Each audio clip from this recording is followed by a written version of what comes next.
Hey everybody, welcome back to the Spinner Rack. I'm here with my boy Petey. Say what's up, Petey. What's going on?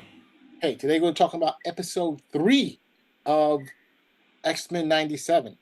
And it is a doozy. At the very end of episode 2, we find out another Jean Grey appears in the mansion.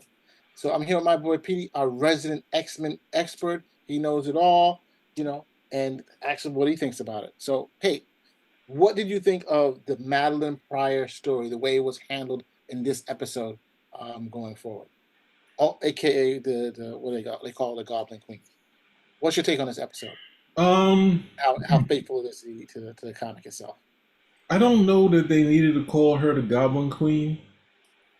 They could have called her the Black Queen. Um, Ultimately, they're trying to tie to the stuff X-Men stories that happened. I think it's from 239 to 243, the old Inferno storyline. So they try to do Inferno in a day, right? And the only connection to Belasco and Ileana was that Morph turned into Ileana, right? But even Inferno had made the mistake of the key story was about Madeline Pryor and the loss of the baby. When the Belasco, the demons, it's all connected to Ileana. So they kind of took Ileana's storyline and but it was the storyline he did in the X-Men. So it's taking all of this stuff that doesn't relate. We don't know why these demons are coming out. Oh, they relate to Sinister. But no, the demons relate to this other dimension that comes from Kazar that are not in the story. But they did condense all this stuff. But they didn't need to do this kind of dark horror subject matter. Now, at the same time, when Jean comes in, they do something that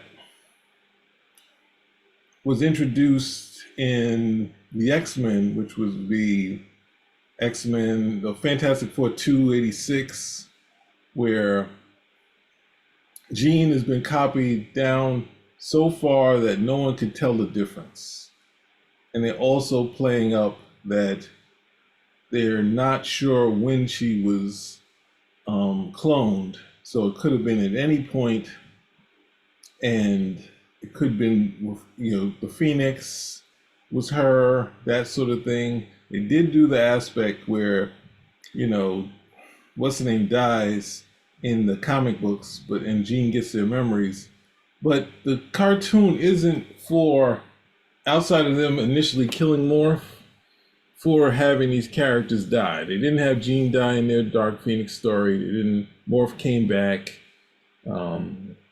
Even who's that? Proteus didn't get killed all the way. So in doing this, I think they did a disservice to the story, only to kind of have a dissension between Jean and Cyclops, so we can get our Wolverine and Jean on, because they did have a Wolverine and Jean moment. When Wolverine, I don't know why he's sitting there waiting with Jean when Cyclops would be waiting with Jean, and Wolverine could go, be the grunt work, and then they had this touching moment. But they shouldn't have a touching moment, because if a woman these days got to see what's in a man's head, they'd be like, ugh, weird. Like, but every time they do it in the X-Men, it turns into this woman who's following a guy that's been in love with her forever and being like, I'm going to connect to this guy that's infatuated with me. When we know women kind of aren't into, if they're not into you already, they really don't get into you because you're infatuated in them. They don't turn around and say, wow, hey, you were thinking about me this much? They kind of like,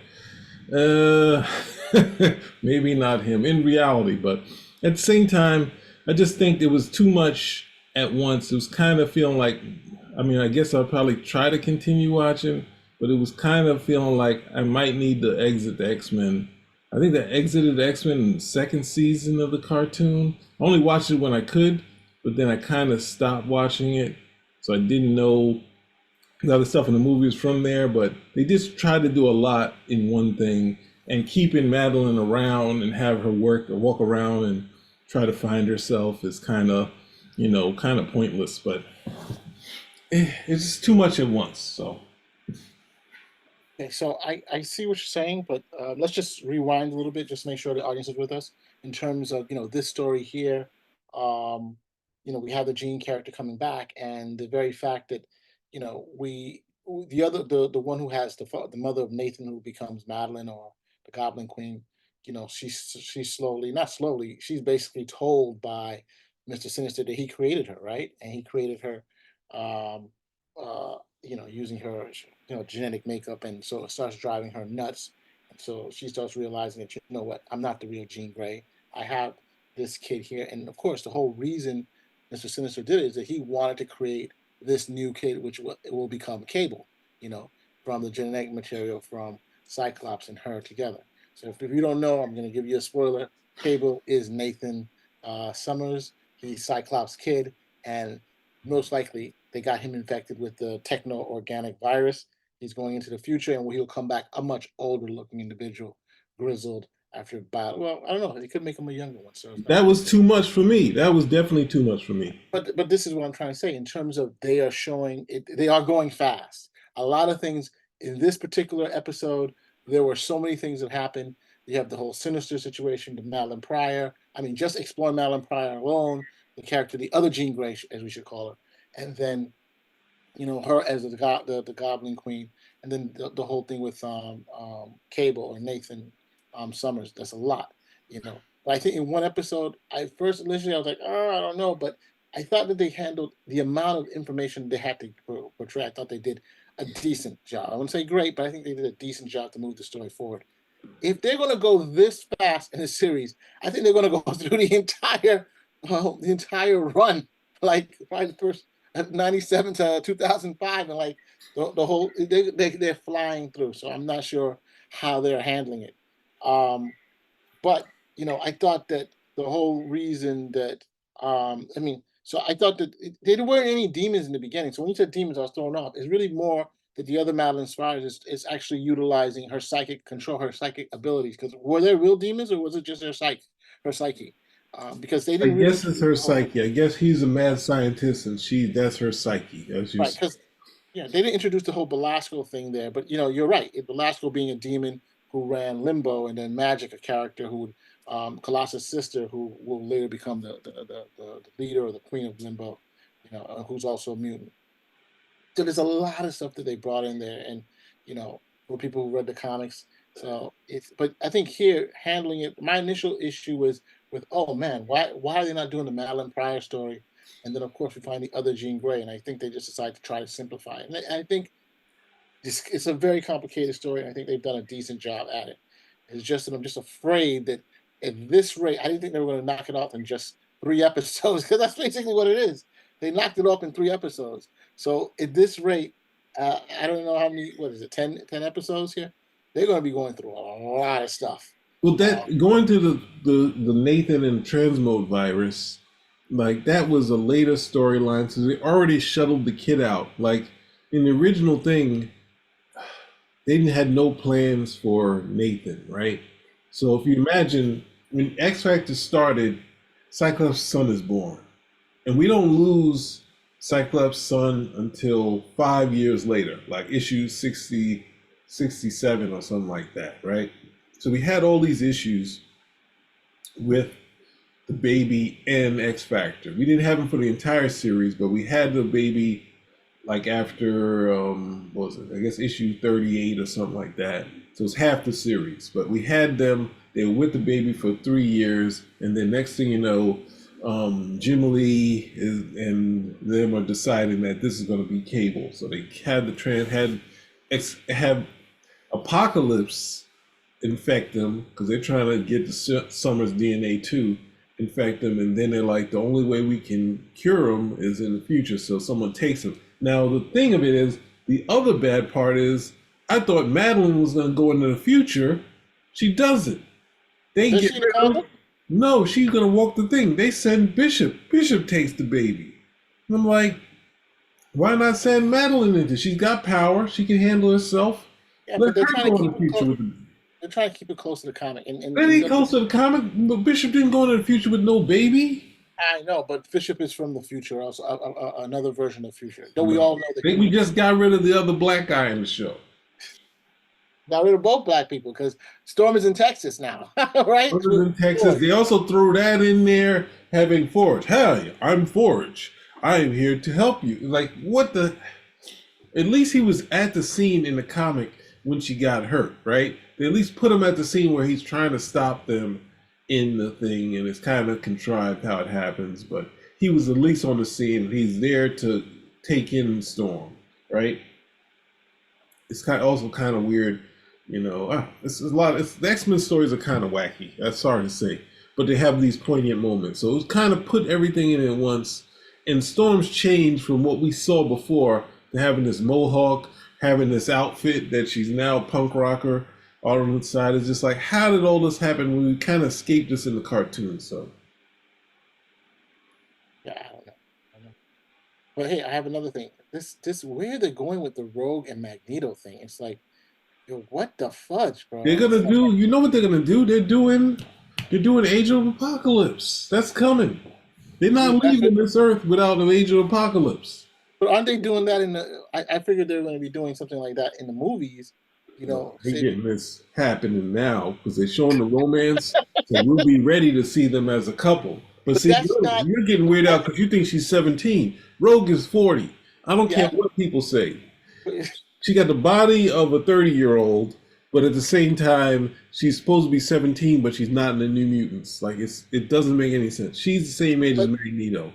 right. Magneto's actually 60 because his body got turned back later. So What I'm trying to say is that isn't it the Age of Apocalypse like an alternative timeline? So they change everything back as opposed to the actual timeline. So it's not even the real relationship. The real relationship is supposed to be her and Gambit, right? no, they don't. I don't think they ever. He's just chasing her around. They never figured it out. And then for some reason, Jim Lee decided that Magneto and Rogue would work, and he also decided that Gambit and Rogue would work. So it's kind of his thing, and they stuck with it for some strange reason. But I just kind of like Jim Lee wanted Psylocke and Cyclops to kind of have some moments. So it's like, you know, Yeah, yeah, yeah. that Then you was have kind of his stuff.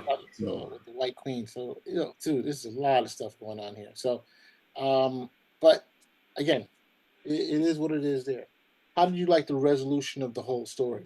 You know, I didn't like it. I don't by the like the way, fact that Cyclops now has a kid for no good reason. Like, he shouldn't have had a kid in the first kid is place. not there. No, kid is gone. No, they're gonna talk about the kid. They're gonna be like, you have to do. The hard part is the kid is gone. Like the Fantastic Four would talk about the kid, even though the kid was gone. They're gonna be talking about this kid. This is gonna be a wedge. They showed Jean and Scott across from each other, right? And I'm saying that they just did because what was it? Byrne did his Elsewhere, where we had Cyclops deal with the Phoenix. He didn't know that that was not Jean, right? Even Professor didn't know it was not Jean, right? So he's still in love with this, but he's keeping his distance because he knows she's been all power and she's been through all this stuff. But then when they finally connect, the Phoenix dies, and then Jean comes back, and they get their relationship back together.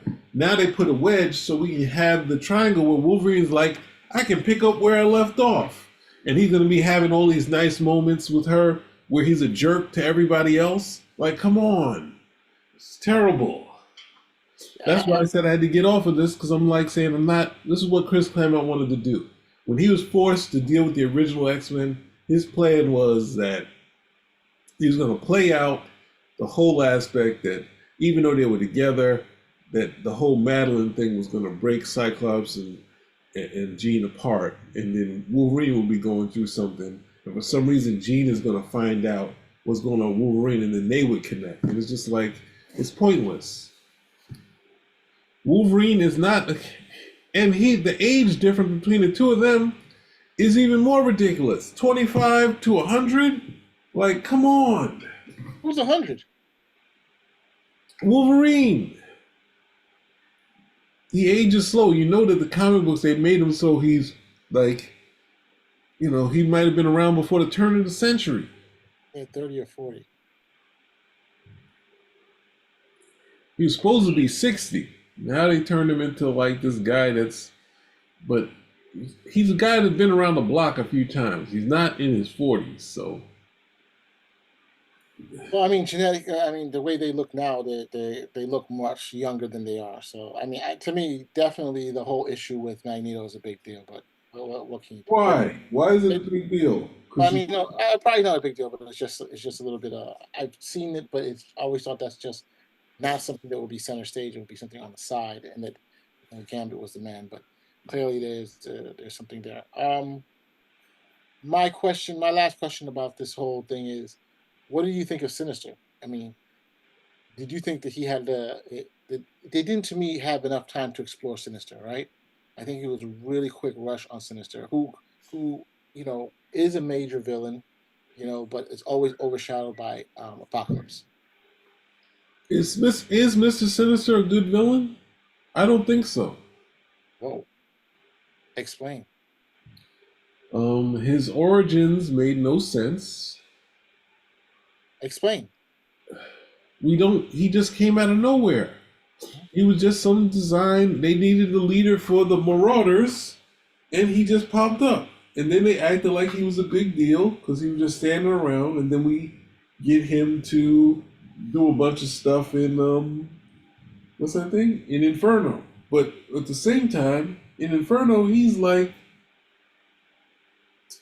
he's more like a character that's um they try to explain Cyclops and how he got the ruby quartz. Now, I'm sorry. Every time they try to deal with how Cyclops got those glasses, it's just been a waste of time. They just say that he fell out in his eyes and this, that, and the other. They needed to simplify that and try to get out of what they've been doing. A couple people have him killing people, destroying stuff, and then getting the glasses. They had Sinister trying to steal the DNA. So there's nothing about the character that really meant anything. They try to put him in the past, saying he's this great creator of all this stuff. That's like Diablo in the Fantastic Four. So let's get out of that. There's nothing about him that's interesting. There's nothing about him that cool. He does the same stuff that Apocalypse has. He can morph his body around and do all this stupid stuff. But there's nothing good about him as a character. Why they keep going back to Sinister? So I don't. Outside of him connecting to Madeline Pryor and them saying he was the guy who created the clone, we don't even know when he did it. So it doesn't make any sense. I'm not a fan of him. He never worked out in the character. You can't find a storyline. You can find successful storylines with him, but you can't find a good storyline with him. Interesting. So I overall, agree. sorry. He said he agrees. So overall, what's your review? What's your I am not recommending it. the Um, series or just the episode? The Because way it's they did this episode, I was okay with the first two. I did have some issues, but I was okay with them.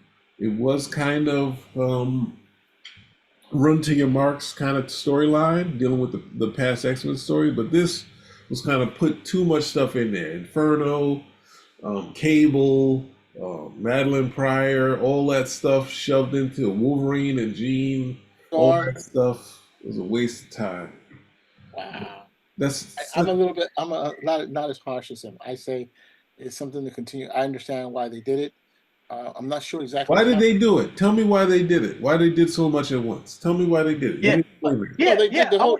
I want to hear this. I want to hear this. No, Why the they? whole Yeah, reason they want to cover a lot of ground, and so they have to rush these storylines right away. That's why. I'm not saying I understand like they in terms of they should have done it and they shouldn't. My thought is just that I understand that they did it because they have many stories that they want to go through and do.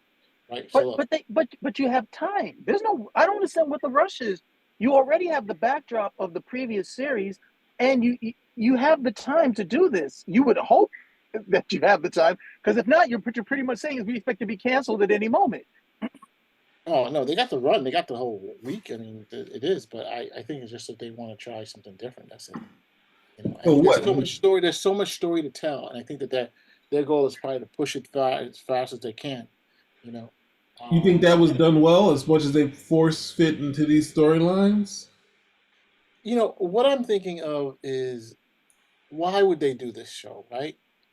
Are they doing the show because they think that this was a successful run of a comic? I think that's partial of it. It was a successful cartoon. Let's But just I put a pin in but I that.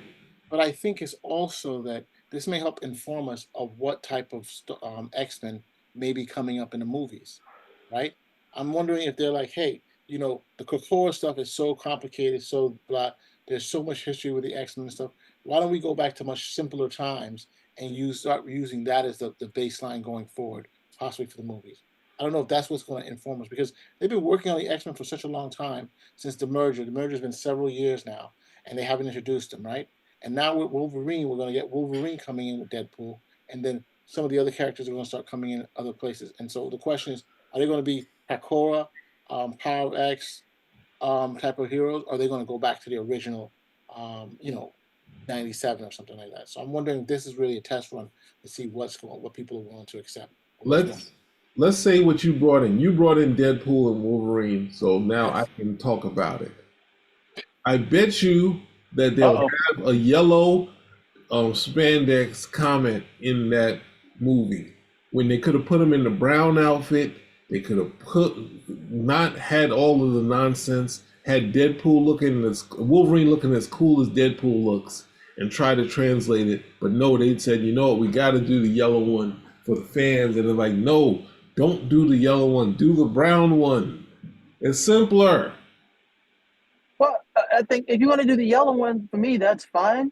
I don't have a problem with it. But then don't do it simply because you want to go and take the piss out of it, or you want to come over here and you want to slate it at the end of the day. Because you can do it with any.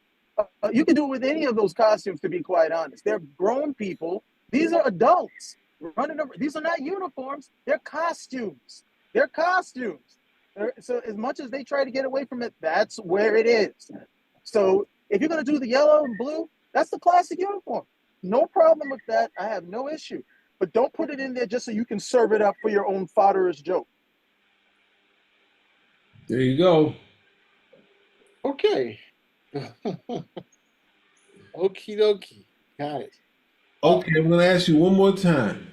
As the storytelling element, Mars, having all that story, having this horror thing, and then you have Technomet virus, Nathan going into the future. It's a lot. It's a lot. I said that at the that literally what that one episode put so much stuff into it. If they would have gone through it for the first three, but I think for everybody, the first two episodes was just the review, like, hey, this is not Jean Grey, right? That was a big thing. But now, this is like, it was a lot. And, I expected they got a lot to cover. And again, like I said, I wonder if this is really a setup for them to, like, because remember, Feige runs Disney Disney Marvel stuff now. So clearly someone is making a call like, hey, we need to do these X-Men stuff because we're going to be introducing X-Men. No, they're like, we need to do this X-Men stuff now because we screwed everything else up. We got to try to get people back. They were like, oh, man, what are we going to do? We got to get people to watch this movie. Hey, Beast is in the movie, y'all. Beast is in the movie, and Kelsey Grammer's voicing him. Yeah, you got to come out here for Beast. Like, nah, we'll just wait for the stream. You guys screwed the pooch. Jeez. But yeah, hey, the good news is that they didn't play all of the deck. So they still have Fantastic Four. You still have X-Men. There's still some really cool stuff that they have to unveil. And in doing that, I believe if they do it correctly, you can get the audience to a point where they trust again. And then we'll get everybody back. We'll get everybody back on board. I can't disagree with Sid. I think what Petey said is accurate. Mr. Sinister. I mean, my introduction to Mr. Sinister was on the original X-Men series. And, he was okay as a villain there. I didn't read him in the comic, but I don't know of any significant storyline with him. Successful? Yes. Significant? No. He's one of these characters you can take or leave. Okay, cool. We got it then. All right. So we got the word. So from Petey, it was an average episode. It wasn't too I didn't say it was average. Remember, our resume is in, so we cannot be too hard. Our resume hasn't got us in there that far enough for me to accept that. Pause. As much as I don't want to agree with Mars, if the resume's in, we got to hold out hope for the resume. So exactly. Thank you very much. I'll play nice. Thank you. For the sake of the resume. Spinner rack. Out.